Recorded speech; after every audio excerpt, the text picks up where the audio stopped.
Baik anak-anak, sebelum kita memulai pelajaran hari ini, terlebih dahulu mari kita bersatu dalam doa. Tuhan Yesus yang baik, terima kasih buat kesempatan hari ini kami boleh ada, semuanya itu karena anugerah Tuhan. Hari ini kami mau belajar ya Tuhan tentang praktik pembelajaran. Kami memohon pimpinan dari Engkau, hikmat pengetahuan daripadamu menjadi benih kepunyaan kami. Terima kasih Tuhan, kami siap belajar. Amin. Oke anak-anak, selamat pagi semuanya. Hari ini kita akan belajar pelajaran yang sangat penting dan relevan dalam kehidupan kita sehari-hari, di mana kita sebagai murid Kristus, yaitu hidup mengasihi sesama. Sekali lagi, hidup mengasihi sesama. Adik-adik, yang menjadi kompetensi dasar bagi kita mulai dengan kompetensi dasar atau KD. Ini bisa kita tentukan dengan 3 cara, yaitu yang pertama kata kerja, yang kedua materi ajar, dan yang ketiga cara. Kata kerja misalnya menghayati, menjelaskan, atau menunjukkan. Sedangkan materi ajar misalnya kasih, pengampunan, atau pelayanan. Yang ketiganya cara atau pendekatannya, yang artinya apakah melalui diskusi, membaca Alkitab, bermain peran, atau refleksi iman.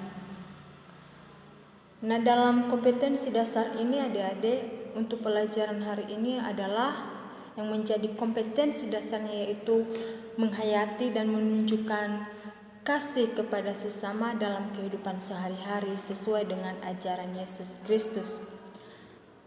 Jadi dari kata kerjanya menghayati dan menunjukkan, dari materinya kasih kepada sesama, dan dari caranya melalui pembelajaran berbasis firman Tuhan dan aplikasi dalam kehidupan. Setelah kompetensi dasar, kita ke indikator. Yang menjadi indikator di sini yaitu yang pertama, siswa mampu menjelaskan arti kasih menurut firman Tuhan. Yang kedua, siswa mampu memberikan contoh tindakan kasih dalam kehidupan nyata. Indikator ini penting, kenapa? Karena menunjukkan hasil yang bisa diukur setelah pembelajaran. Sekarang kita masuk ke bagian inti, yaitu kegiatan pembelajaran. Saya mengajak kita buka Alkitab kita dari Yohanes pasal 13 ayat 34 sampai 35. Di situ ia berkata, "Aku memberikan perintah baru kepada kamu, yaitu supaya kamu saling mengasihi sama seperti aku telah mengasihi kamu. Demikian pula kamu harus saling mengasihi. Dengan demikian semua orang akan tahu bahwa kamu adalah murid-muridku, yaitu jika kamu saling mengasihi." Dari ayat ini kita belajar bahwa kasih bukan sekedar perasaan, tapi perintah. Tuhan Yesus memerintahkan kita untuk saling mengasihi, bukan hanya orang yang baik kepada kita, tapi juga mereka yang sulit kita cintai. Oke, sekarang mari kita berdiskusi. Saya ingin kalian menjawab dalam hati, lalu kita bahas secara bersama-sama.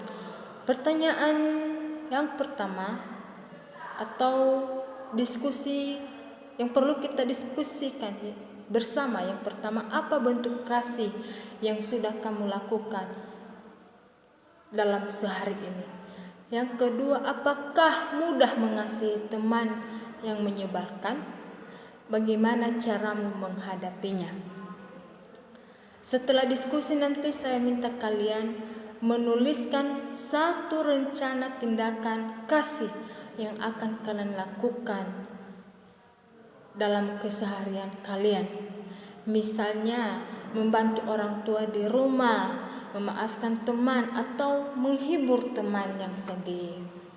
Nah, untuk seluruh kegiatan ini adik-adik, kita telah menggunakan waktu 2 kali 35 menit.